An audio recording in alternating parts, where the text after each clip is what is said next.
En el nombre del Padre, del Hijo y del Espíritu Santo. Amén. Ven, Espíritu Santo, llena los corazones de tus fieles y enciende en ellos el fuego de tu amor. Envía, Señor, tu Espíritu y todo será creado y renovarás la faz de la tierra. Oh Dios, que has iluminado los corazones de tus hijos con la luz del Espíritu Santo, haznos dóciles a sus inspiraciones para gustar siempre el bien y gozar de su consuelo. Por Jesucristo nuestro Señor. Amén. Bueno, queridas hermanas, llegamos de alguna manera en este camino a un espacio que se muestra como solar, como mirador, como rellano en el que podamos mirar el horizonte, un punto de llegada que nos permite descansar un poco para abordar ya el último tramo de este camino que vais haciendo, que seguramente es un camino precioso en el que estáis contemplando la belleza de un Dios que se hace cercano y el compromiso de hacer presente el reino en medio de los más pobres.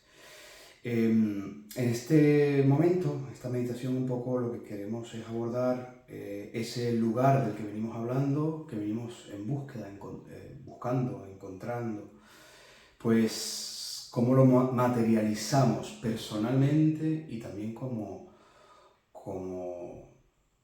institución, ¿no? Como comunidad, con una misión concreta que se vive desde un estilo concreto, con una presencia muy particular y que tiene el discernimiento como clave, ¿no? Un poco lo que os llamaba a mirar en la meditación anterior. En este caso, pues, cómo encontrar el éxito en medio de las dificultades. Voy a leer un poco la lectura que me habéis propuesto, que puede ser de mucha iluminación y utilidad para este momento, ¿no? Del Génesis. José fue bajado a Egipto y le compró un egipcio, Putifar, eunuco del faraón y jefe de los guardias. Le compró a los ismaelitas que le habían bajado allá. Yahvé asistió a José, que llegó a ser un hombre afortunado mientras estaba en casa de su señor egipcio. Este hecho de ver que Yahvé estaba con él y que Yahvé hacía prosperar todas sus empresas.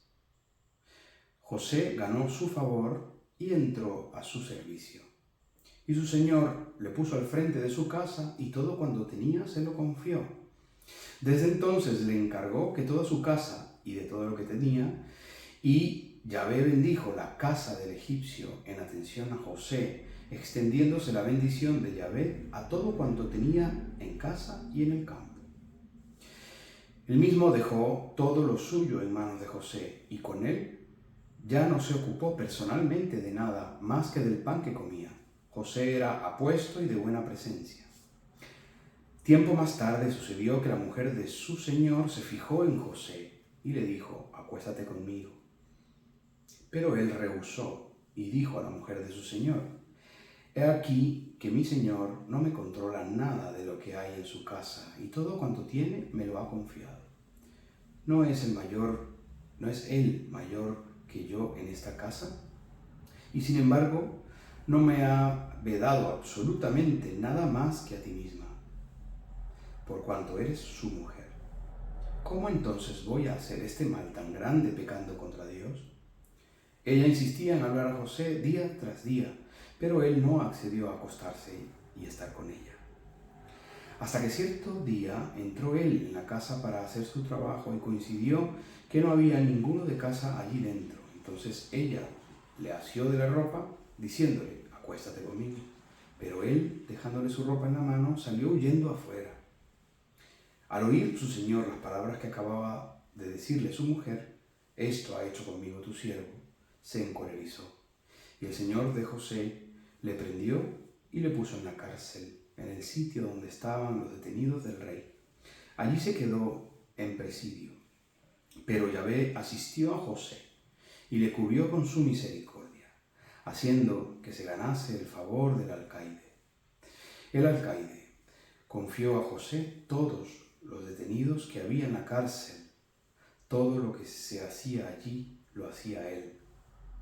El alcaide no controlaba absolutamente nada de cuanto administraba José, ya que Yahvé le asistía y hacía prosperar todas sus empresas. Encontrar nuestro sitio implica también opciones radicales, ¿no? Opciones que requieren de un discernimiento previo que nos permita mirar justamente desde nuestra misión cómo actuar con fidelidad, ¿no? Yo creo que esto nos puede plantear una pregunta. Venimos hablando del acompañamiento, de la pastoral con migrantes, de la mirada que quizás es necesario tener a la hora de acompañar el proceso que se vive, el proceso vital de un migrante. Creo que hay una pregunta de fondo en esta meditación que nos podría ayudar, y es: ¿acompañar qué? ¿Qué debemos acompañar en la persona del migrante? ¿No? Porque hay muchas aristas que acompañar, pero también hay opciones claras que como iglesia debemos asumir que son propias nuestras. Porque hay otras que, primero, el Estado debe seguir siendo el garante de proveerlas, pero segundo, hay muchas organizaciones, incluso no gubernamentales, que se dedican a ciertos trabajos. Es verdad que el estilo propio con que se haga ese mismo trabajo ya marca una impronta importante como cristianos, y eso es cierto. Sin embargo, también en sentido práctico es importante mirar cuáles son las opciones, sabiendo también cómo están nuestras estructuras, cómo está nuestro personal, si contamos o no con la cantidad o con la cualidad necesaria para poder atender a tantas aristas que tienen que ver con la vida de un migrante. Entonces, ¿qué acompañar? Y a mí me han venido un poco luces, ideas que os quiero compartir, porque creo que tiene que ver con comprender el corazón, lo neurálgico de lo que en realidad vive una persona que migra. Es verdad que en la epidermis de la problemática migratoria, del fenómeno migratorio, está la situación de un desarraigo que implica, que tiene consecuencias materiales que son necesarias atender. Y en eso estamos muy claros, no podemos tampoco hacer que se salve el alma cuando el cuerpo pues no está a salvo. Y en ese sentido es importante comprender que hay necesidades materiales que estas personas necesitan cubrir, ¿no? Sin embargo, ¿cuál es la mirada de la Iglesia? ¿No? Y ya hemos dicho de manera genérica lo importante que es el mirar la integralidad de la persona, ¿no? Su desarrollo integral, su desarrollo humano integral. Y esto requiere de muchas aristas, repito, ¿no? Aristas materiales, corporales, pero también otras que en muchos casos a veces no solemos tocar, aunque tengamos la intención, por muchas cosas. Una de esas es el respeto a la confesión de fe del otro, por poner un ejemplo, Y por eso, pues, no somos capaces de entrar a ciertos terrenos espirituales, emocionales de nuestras personas. Sin embargo, creo que es importante el detenernos un poco a pensar qué es lo que vive un migrante, para saber qué acompañar. Yo podría resumiros en 3 elementos, son muchos más, pero 3 elementos que en términos emocionales y espirituales, al menos la experiencia nuestra y seguramente la vuestra también, nos vienen reportando nuestras personas a las que acogemos. En primer lugar, la experiencia del desarraigo con todo lo que implica.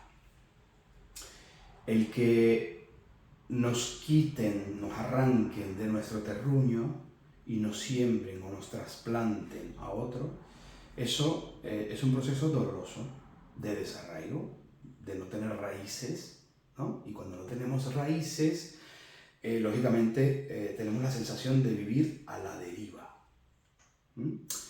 Este elemento, que tiene implicaciones emocionales, psicológicas, espirituales, existenciales, además de las materiales, creo que es muy importante tenerlas en cuenta. Y esto requiere de una intervención especializada, si se quiere, en términos psicológicos, emocionales y tal, pero también es verdad que para aquellos que de alguna manera estamos llamados a vivir la misión de la evangelización, nosotros también nos hacemos especialistas en un corazón que necesita restaurarse, especialistas en un corazón roto que requiere de remiendos, ¿sí? Y en este sentido, la elaboración del duelo, yo creo que es el punto importante sobre el cual es necesario el acompañamiento. Elaborar el duelo. ¿Cómo elaborarlo? Hay muchísimas pautas y bueno, creo que no es el terreno en que nos debemos mover ahora en esta intervención, ¿no? Simplemente mencionar lo importante que es la elaboración de un duelo como proceso vital que requiere de un acompañamiento, que se resuelve con el techo, la comida, la ropa y el trabajo. En parte sí, porque todos estos elementos, además de que son lógicamente elementos importantes para la supervivencia, también nos remiten a el inicio de un nuevo arraigo. Por un lado, sí. Por el otro, es verdad que requiere de intervenciones mucho más específicas, y a las que debemos dedicar tiempo. Como ya os he dicho, nosotros trabajamos en una parroquia, la parroquia con las características propias que tiene. Una parroquia está para evangelizar, ¿sí? Que se convierte en casa que acoge, que se convierte en bar donde hacer amigos, que se convierte en una escuela donde aprender a vivir, pero que al fin y al cabo es una parroquia que evangeliza, de manera explícita y de manera implícita. Por lo cual es importante el que podamos mirar de frente esta problemática propia del migrante. Elaborar el duelo es como enmendar, hacer que la persona pueda reprogramar, reinventarse, conocer de la ausencia, aceptarla en su vida y replantearse nuevos horizontes. Este es el primer elemento. Segundo elemento, que tiene mucho que ver con el primero, es proyecto de vida. ¿Qué acompañar? Entendemos, muchos de los que trabajamos en este tipo de ámbito con migrantes, lo importante de que la persona migrante pueda tener un proyecto de vida. Yo no vengo aquí solamente a sobrevivir, aunque eso sea la meta inicial. Acompañar al migrante a que vea nuevos horizontes con esperanza es un gran reto. Y aquí no se trata solamente de seguir sobreviviendo, porque al final a 10.000 kilómetros de distancia también les tocaba sobrevivir, ¿no? Se trata siempre de ir a mejor. Cambio favorable, hablábamos en una de las intervenciones. Cambio favorable que requiere de ciertas estrategias de afrontamiento psicológicas y emocionales. Por lo cual, el acompañar en un nuevo proyecto vital es importante, que requiere de reprogramaciones, ¿sí? A nivel mental, a nivel emocional, ¿sí? El segundo elemento, hablamos de elaboración del duelo, hablamos de proyecto de vida, y un tercer elemento que es muy práctico es acompañar el tiempo libre. Muy práctico. Y tiene mucho que ver con los dos anteriores. En muchos casos, puedo hablar desde la experiencia, muchas personas vienen con ciertos cuadros que luego son diagnosticados por especialistas, ¿no? Pero con cuadros depresivos importantes y que tienen que ver con todo el tema del desarraigo, de todo lo que se ha dejado y de no haber encontrado aquí lo que pedían sus expectativas o la promesa que ellos pensaban que iban a encontrarse aquí realizada, ¿Cómo mirar que el tener demasiado tiempo libre, sobre todo al inicio de su estancia en una nueva realidad, va influyendo de tal modo en la elaboración o no del duelo y en la reinvención o no de la propia vida? Depende mucho, lógicamente, del migrante, pero también el acompañamiento hace mucho en ese sentido. Les suelo decir a la gente, y yo creo que tiene mucho que ver y es consecuencia de lo que ya hemos hablado anteriormente, de que la gente, nuestras personas que acompañamos, tenemos como unas frases clichés que debemos ir deconstruyendo. Y una de estas ya os la he dicho, ¿no? Vengo aquí a comenzar de cero. Vengo aquí a comenzar de cero, que tiene algo de verdad objetiva, pero que también es una sensación existencial que hay que saber acompañar. Comenzar de cero hay que ponérsela en interrogante a nuestros acogidos. En realidad, en el fondo, no comenzamos de cero. En el fondo tenemos historias que contar. En el fondo somos testigos, que tenemos cosas que compartir a los demás. En el fondo somos testimonios de denuncia. Entonces yo creo que es importante el comprender que la persona del migrante, la persona con todo lo que trae, tiene mucho que ofrecer. Mucho a lo que hay que ayudar, sí. Mucho que hay que dar también. Pero ellos no vienen solamente a recibir, ellos vienen también a dar. Y tienen conciencia de que vienen a aportar, incluso a participar, incluso, me atrevo yo a decir, a transformar el mundo, a hacerlo mejor. Entonces, estos tres elementos de elaboración del duelo, del plan de vida y del tiempo libre, me parece que son muy importantes a la hora de acompañar, ¿sí?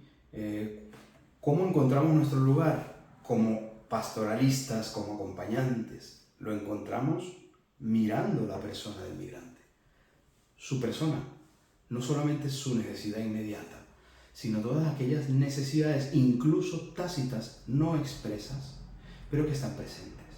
En el fondo, en términos espirituales, una gran sed, un gran anhelo, es lo que tienen nuestras personas, nuestros hermanos.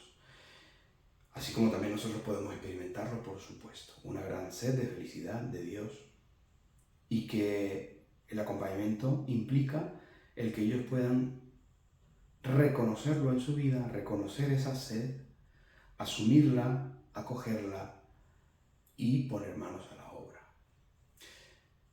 Y podríamos decir, bueno, ¿y esto tiene una opción creyente? Pues sí, para nosotros la tiene. Para el acogido no necesariamente, y sin embargo es la posibilidad de oro para la evangelización, para descubrir con ellos el sentido de la propia vida. Y si en ese sentido de la propia vida se encuentra Cristo, pues ahí hemos de ver cumplida nuestra misión. Si no se encuentra, igualmente entender que estas personas están llamadas a la felicidad, independientemente de su credo.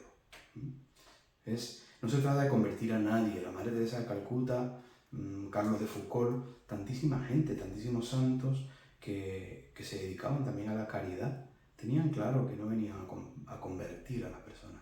Primero, porque eso lo hace el Espíritu Santo.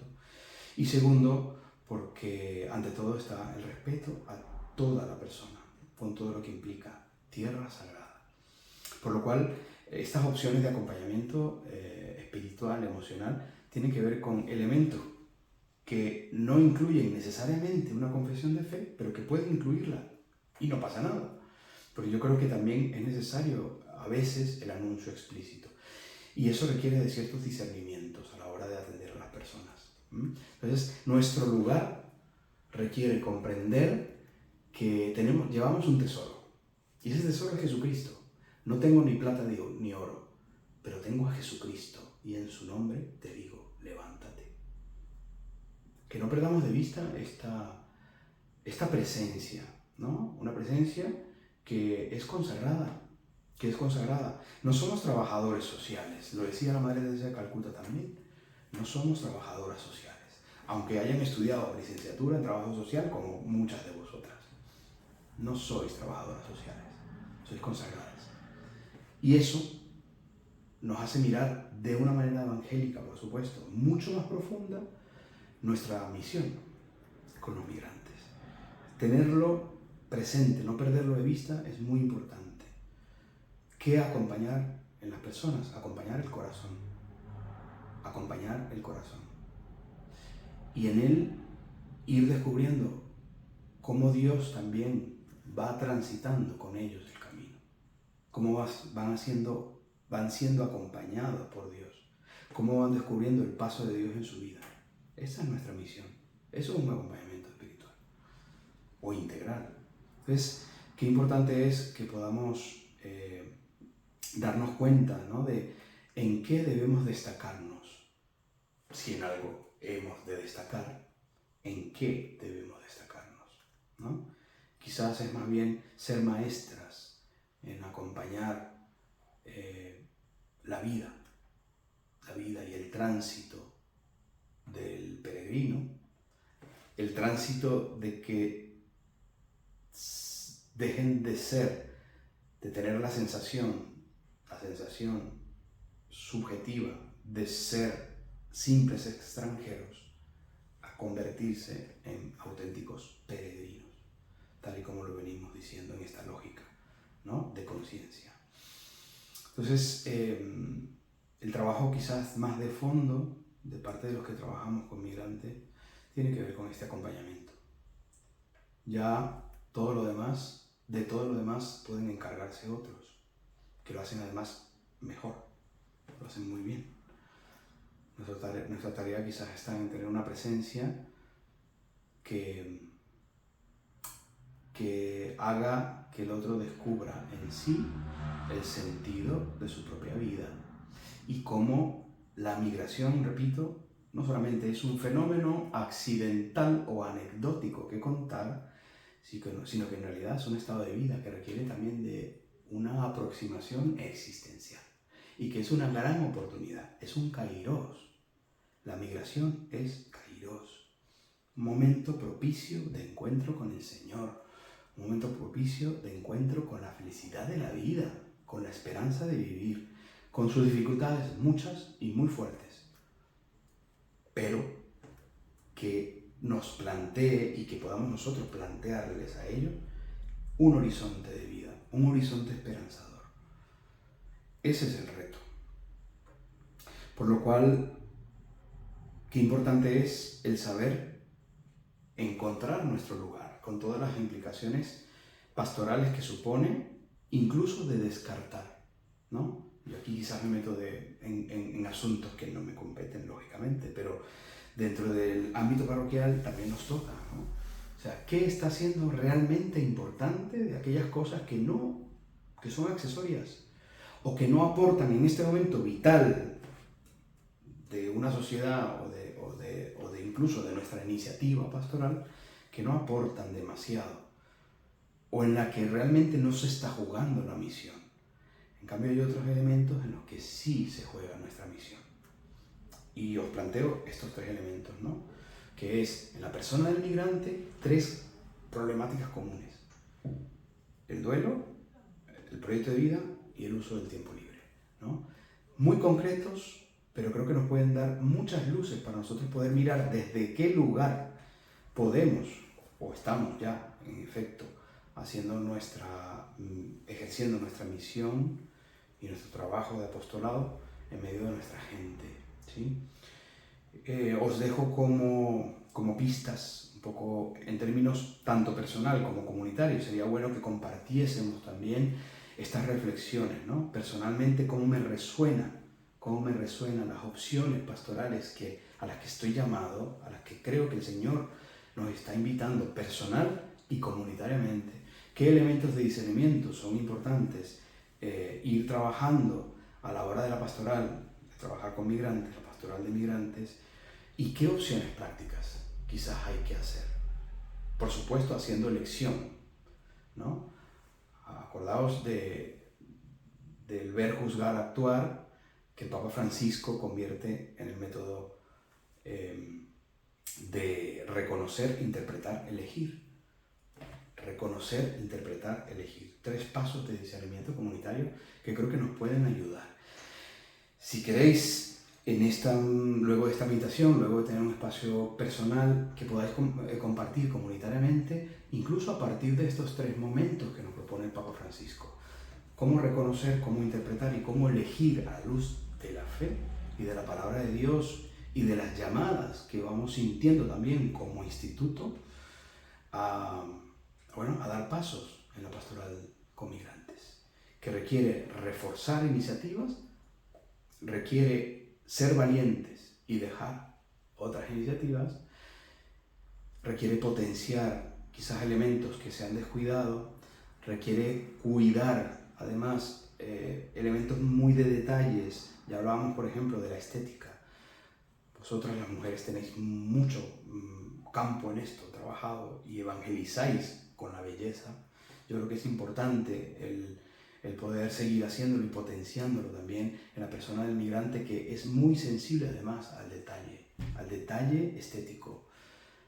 Un elemento que yo creo que es importante hacer opción por él. Los espacios físicos de acogida, ¿cómo están siendo? ¿Los atiendo en un pasillo, en una sala de espera, o hay un lugar acogedor? Hay un hogar, hay una sensación de casa. Estos elementos son importantes. Pues os dejo con esta inquietud, ¿no? Y la pista simplemente será esa. De acuerdo a este método, reconocer, interpretar y elegir personalmente y comunitariamente cómo podemos ir descartando, pero también retomando, reforzando nuestras opciones concretas de pastoral con migrantes en clave de acompañamiento, que es un poco la propuesta que yo os hago, ¿no? En clave de acompañar, con todo lo que implica de acogida, de escucha y de atención al migrante. Nos vemos en la siguiente meditación.